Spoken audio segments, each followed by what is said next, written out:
My Govanen. Welcome to the Tolkien Lore channel. I'm the Tolkien Geek, and recently I read a couple of articles, and one of them I've already talked about in another video, but they both kind of reference Tolkien, one of them kind of as a tangential thing, and this one, the one that I'm going to talk about in this video, more directly. And the video is basically comparing Game of Thrones with Lord of the Rings. The title is something like, Is the Game of Thrones the successor to the Lord of the Rings? And I'll link to that in the description so you can read it yourself. It's from a website called Alatea, which I believe is a Catholic website, and so you can kind of guess where that's going. They're going to side with Tolkien no matter what, because Tolkien is the devout Catholic. But I read the article, and the title is actually a little bit deceptive, because when they really get into it, what they're really talking about is whether a Game of Thrones is going to have the lasting appeal that Lord of the Rings has had. Is it going to stand the test of time and appeal to multiple generations and not just be a fad that kind of dies out? So I want to take this video in a slightly different direction, because what I think is a more interesting question is something more like what the title of the article actually suggests, which is Game of Thrones a spiritual successor to the Lord of the Rings? Is it in the same world of, is it the same type of story? Does it really do the same things for the reader as Lord of the Rings does? So I'm going to basically kind of touch on some points that I think are important to that and reach a conclusion that might not surprise anybody, in the sense that you're going to see it coming, but I'm probably going to be a little more radical about it than you might expect. Oh, and by the way, disclaimer, I have not read the Game of Thrones books, and I've not really watched the series, but I do know enough about the story to have a pretty good idea of the overall themes and how the broad plot line goes. So, I mean, I'm not clueless, but feel free to correct me if I say something that's stupid, especially because I do know more about the show than the books, because it's just become such a phenomenon. But anyway, I think I know enough to make the points that I'm going to make in this video. But if for some reason I say something that is totally off base, feel free to correct me in the comments. Okay, so on the issue of whether the Lord of the Rings, and the Game of Thrones are kind of connected in the sense that they're the same type of story, I think the answer is kind of obviously no. So they're both within the fantasy genre, in the sense that they both have fantastic elements. They have magic, they have creatures that don't exist in the real world. In the Game of Thrones, you have White Walkers and dragons. In Tolkien's world, you also have dragons, but you have elves and orcs and all these different, species that you don't find in, the real world, including humongous eagles that can talk. So, they're both broadly within the fantasy genre in that sense, but beyond that, they really don't have a lot of similarities. So, in the Lord of the Rings, of course, you have, the good guys and you have the bad guys. In the Game of Thrones, who's the good guy? I mean, arguably the Stark family are the best of a bad bunch, and maybe what's her name? I can't remember her name off the top of my head. The one with the dragons. Maybe she's better than all of them, but we have yet to find out for sure, as far as I know from how the story's progressed so far. But basically the story in Game of Thrones is about a whole bunch of people vying for power, and they've all got their flaws. And that's not to say that nobody in the Lord of the Rings has their flaws. Obviously, there are flawed characters. You've got Denethor, who ends up being just kind of devolving into really insanity, I think, at the end. But even before that, he's not really a good guy. He just happens to be fighting on the right side for personal reasons. But, you've got other grayer characters in between. So, like, Boromir's a bit of a gray character who, he's the redemption story. And then you've got some other characters who are, not perfect, but they're, the flaws that they have are more on the level of just personal flaws. So, I mean, you don't see a lot of people in the Lord of the Rings with really conflicted motives or anything like that, or gray morality. What you see are characters who are less than perfect, but they're still on the right side all the time. Whereas in Game of Thrones, everybody is very morally conflicted in some way or another. I mean, there's as far as I know, there's not a single character in there who hasn't done something that's just really bad and not really regretted it. So on that level, they're very different stories.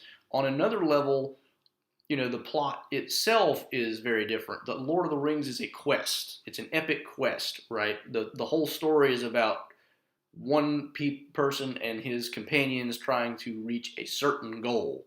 That's not really the case in the Game of Thrones stories. So I mean, you've got all these people who are fighting over the Iron Throne, and that's an end goal that they're all trying to get to, but it's not a quest, right? I mean, it's just a huge civil war that's being fought, and you've got different people on different sides, and they've all got their own motives and all this other stuff going on. But it's not an epic, and it's not a quest. I mean, it's epic in its scale, but it's not an epic. If you look up the actual definition of the word epic, and you'll find out what I mean. Epics going back in literature, talking about the really long stories like Beowulf and all this other stuff, where there's specific rules about what makes an epic, and it's not just size. We've kind of co-opted that term to mean something broader than it originally meant. So anyway, those are some really major differences in the story that really set them apart, but the differences go a lot deeper than that too. And another difference that we can talk about is kind of related to what I've already said about the characters being either more of a black and white type of distinction or along a scale of gray. And that difference is the idea of realism versus, I mean, I don't want to say non-realism, because it's not that The Lord of the Rings isn't realistic. You can find characters like that in the world, but it's not trying to represent the world as we know it, right? Game of Thrones, if you look at George R.R. Martin's comments and different things that he said, he's actually said that Lord of the Rings is too simplistic because it's good versus evil, and his view is that fantasy needs to be more realistic in the sense that the characters actually need to be flawed and, very gray and all this other stuff.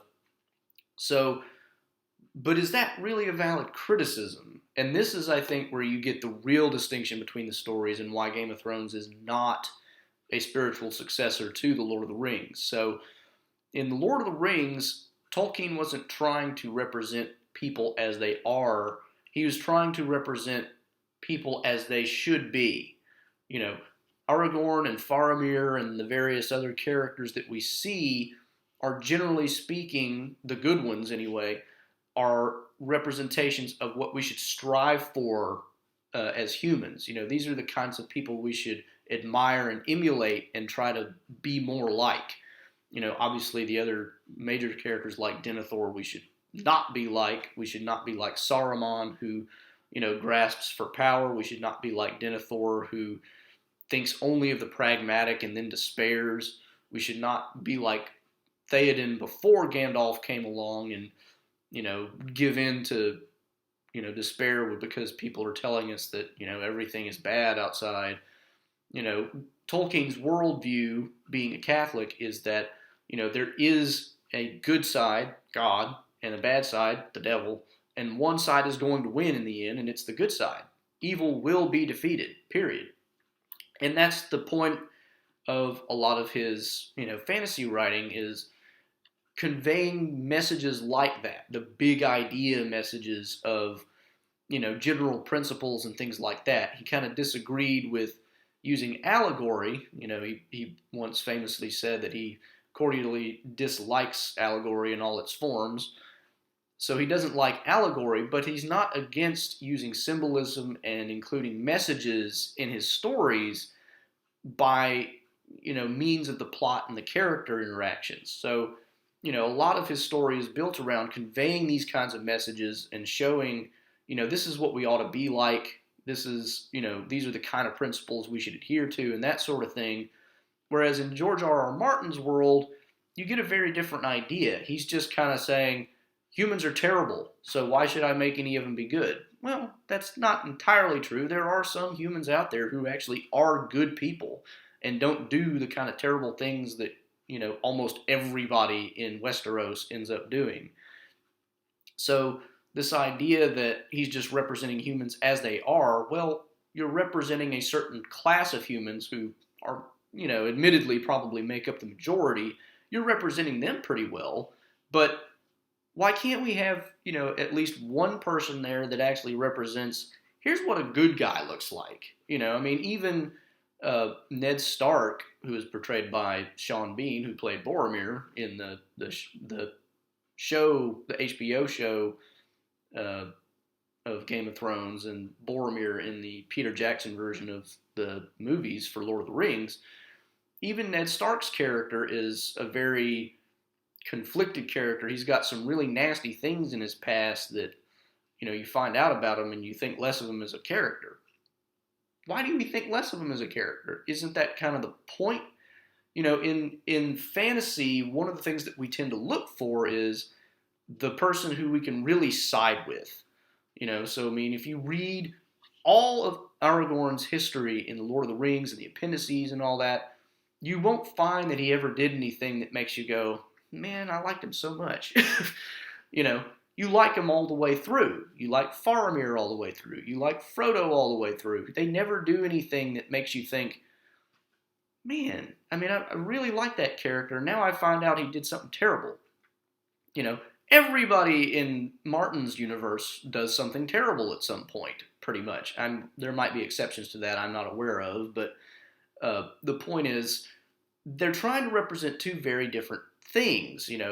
Martin is essentially writing a drama series with fantasy elements, whereas Tolkien is writing what he would probably more likely call fairy story as an epic.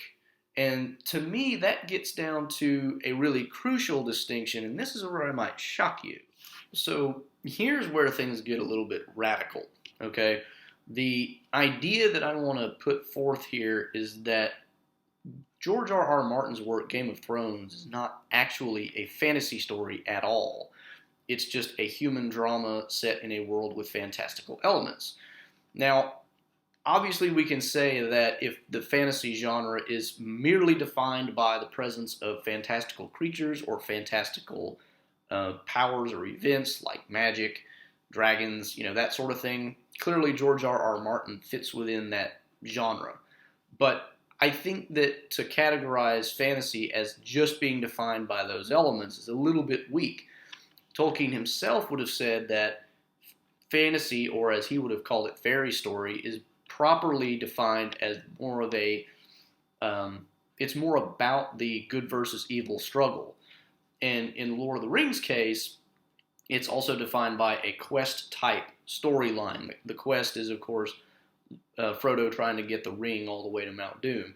Fantasy doesn't have to be about a quest, but in Tolkien's mind, it does have to be about good versus evil, because that's what, in his mind, the purpose of fantasy writing is to convey the ideas of good versus evil and that sort of thing through the storytelling medium. So George R.R. Martin definitely doesn't do that in the Game of Thrones. That's not what he does. He basically sets a bunch of flawed humans in a setting with magical creatures and magical powers, and then lets it all go. He doesn't, there's no good versus evil, there's no overriding themes that you can really pull out that match that idea.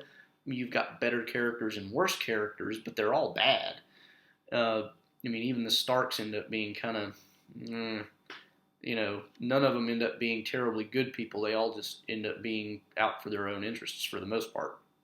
But the main point I'm getting at is, if we define fantasy as merely the presence of magical stuff, then that's not really much of a genre. It's a distinguishing characteristic, but it doesn't really give us enough information to say this fits within a genre.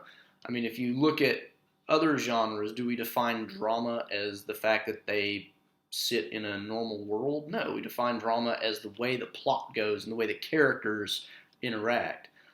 We define comedies and tragedies based on how the plots go.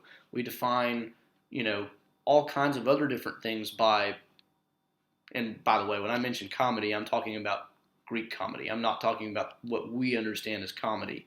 I'm talking about the classical designations of genres that, you know, not just the fact that it's funny. A comedy in the older view is, you know, it's a story that ends well.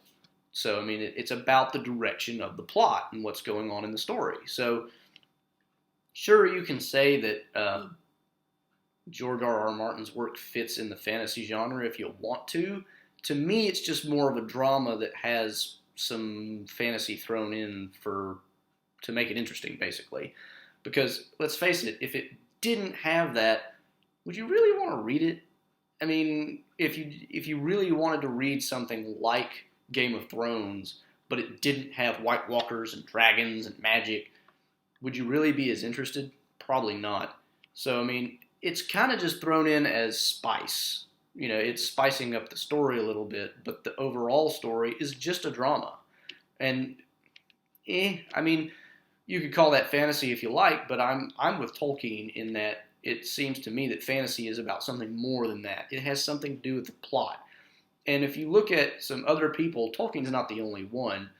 Uh, C.S. Lewis and G.K. Chesterton both had their own views on fairy tales and whatnot. And basically, I can't remember the exact quotes off my head. If I can think of it, I'll try to find the quotes and put them in the link, put them in the description rather. But basically, they both had the idea that fairy stories are here to tell us that evil can be defeated. You know, one of the quotes that I'm thinking of is basically the idea that fairy stories don't exist to tell us that dragons exist. We already know that dragons exist. Fairy stories exist to tell us that we can beat the dragons. You know, and that's not really what George R.R. Martin is doing. So, anyway, that's my view on why Game of Thrones is not really a fantasy story. It's just a drama with fantasy elements. And so, in that really, really deep sense, Game of Thrones is definitely not the successor to The Lord of the Rings. So I hope you enjoyed that. Hope you learned something. And if you have differing opinions or if you have other comments that you'd like to make, feel free to comment down below. Obviously, I'm admitting that this is, you know, it's not a hard science. You can't really say for sure one thing or another that one story is fantasy and another is not. This is just kind of my opinion based on what I've read from Tolkien and Lewis and Chesterton and whatnot. But, you know, if you have other comments along those lines, I'd love to hear from you. Hope you enjoyed it. And if you want to learn more about Tolkien and more about his work, his worlds, or anything else related to Tolkien, please subscribe to the channel. You can also follow me on Twitter at JRRTlore. And until next time, this is the Tolkien Geek signing out for the Tolkien Lore channel. Namarie.